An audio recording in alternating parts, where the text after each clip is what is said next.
Брат, это минус вайб. С братом решили поспорить, кто до конца бассейна доплывет. Не, кто дальше доплывет? Ну, под водой. Да, 5 рублей. На 5000. Да. Согласен? Да. Предыдущие 5 мои тысячи я тебе отдам. Давай. Брат, я-то 100% доплыву до конца. Не доплывет. Вообще в ту сторону пошел. О, какой-то стук походу головой.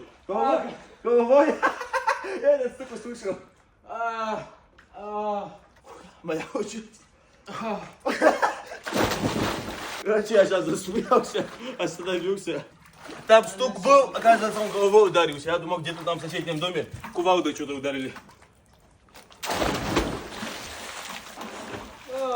Чтобы вы понимали, еще такой грохот, такой пумп, такой звук был. Что-то есть?